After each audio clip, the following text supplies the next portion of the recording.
Thank you, Romeo. Sexuality education, it's a broad term that really means a lifelong process of giving information to an individual. Lifelong, keyword. To understand who they are, to understand the different changes that occurs in their life as they grow.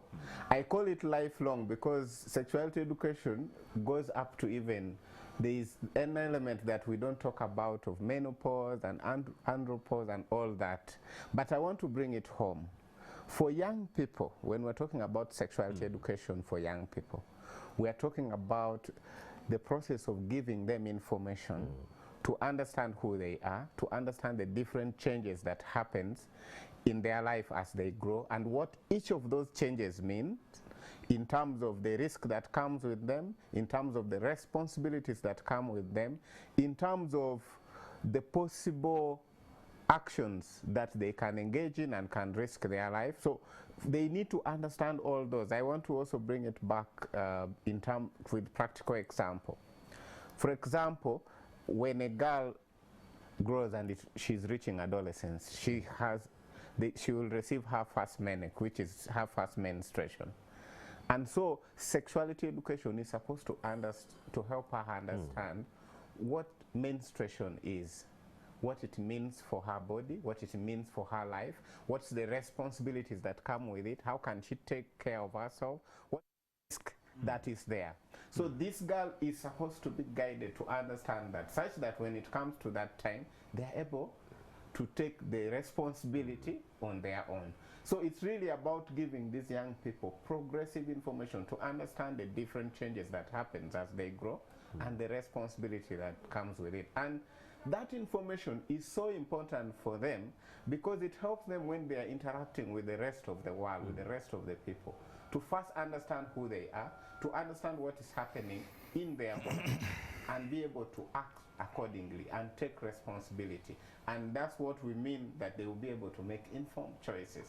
But also they will be able to understand that here I'm at risk, because this I have known that when I engage in this kind of behavior, this risk comes with it.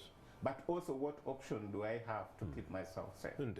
So that is really the locus of sexuality. And that is Charles Owek-Menafoye, and of course I've been working with Charles on the People's Parliament the tail end of 2020. We're working on so many initiatives to ensure that we impart this kind of information among our learners. There was that conversation that was taking center stage in Ginger. Owek-Menafoye called me and he said, Romeo, come, I want you to be the moderator for this conversation. But then I had morning attentive the next day, so I had to do that morning show first, then make my way all the way to Ginger. Guess what I did? I didn't get a car.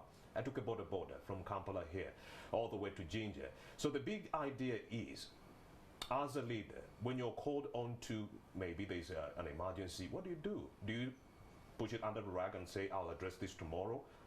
If a young girl calls in and says, I've been defiled as a police officer, what do? Do you say we shall send a police truck tomorrow to investigate? We need proactive people, not reactive people. We also do have children and the youth under the Ministry of Gender, Labour and Social Development. Thank you very much. I do have more questions for you. We'll revert. Let's now talk to David Talima, the Executive Director, Straight Talk Foundation, Uganda. We've been largely talking about what government has been doing, what its role is when it comes to imparting this kind of information among our young learners or young people within the country. But then we've largely neglected the conversation about the role of civil society organizations like the Sexual Reproductive Health and Rights Alliance Uganda, like yourself, Straight Talk Foundation Uganda, and Mr. James Tumusime's Reach a Hand Uganda. So largely, in your case, as Straight Talk Foundation Uganda, what kind of help have you fronted in this fight to actually achieve sexuality education among our young learners? Okay, thank you, Romeo. I think the issue of sexuality education found us running. We've been on ground since 1996. Indeed.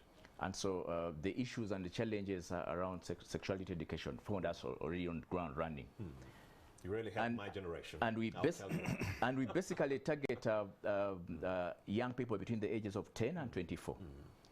In and out of school, just like the Commission has talked about. Indeed. So that is the very sensitive age bracket that we target.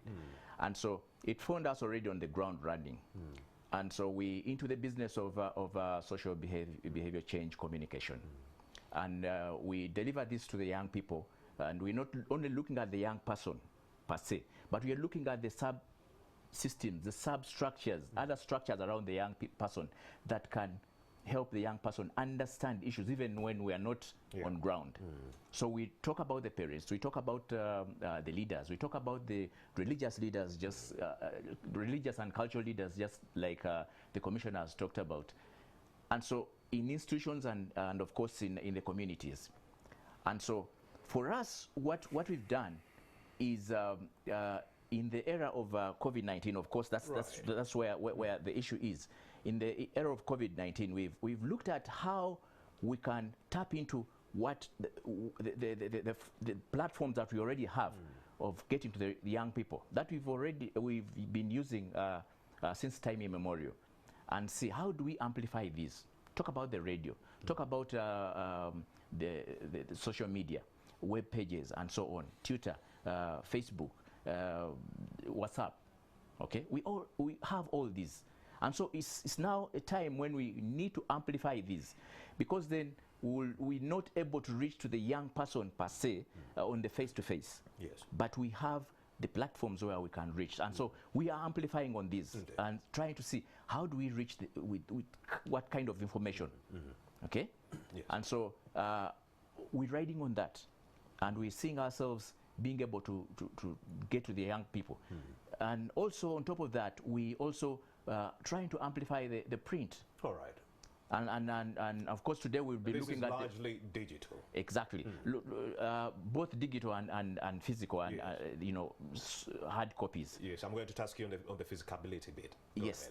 Yeah. So we're trying to do the online. We send out the young talk. Right. That's for the young adolescents, and then we send out the straight talk, which is for the older adolescents. And what we're saying is, can the young people, can the parents be able to tap into that? For the young people that can reach and those platforms and can then access that information. And of course we shall be launching the Straight Talk and Young Talk lockdown edition. Just keep it here. Affirmative. Go ahead. And so we're saying, parents, can you support the young people, get these papers, okay?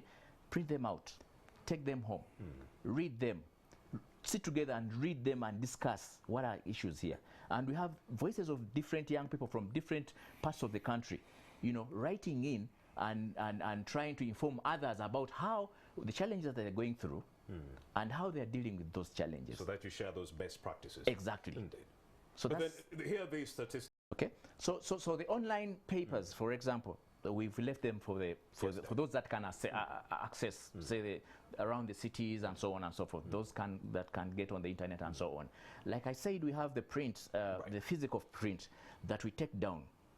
And the fact that COVID-19 has restricted us in terms of reach, we have our own structures that we've put on ground. In the rural areas. Young people trained as junior journalists.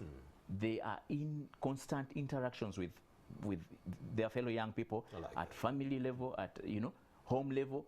And so these are the young people that pick these papers at the sub-counties and take them down to the young people that are going to be reading these. And of course, when they take them down, we encourage them to read them as smaller groups and discuss issues.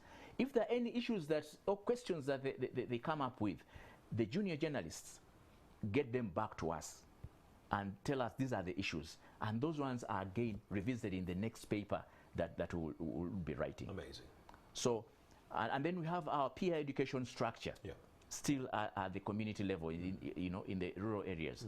These are very key strategic young people that are able to take information, even the means of education materials that have been sent out. These have been very key structures that have been able to get these now stated down to unequivocally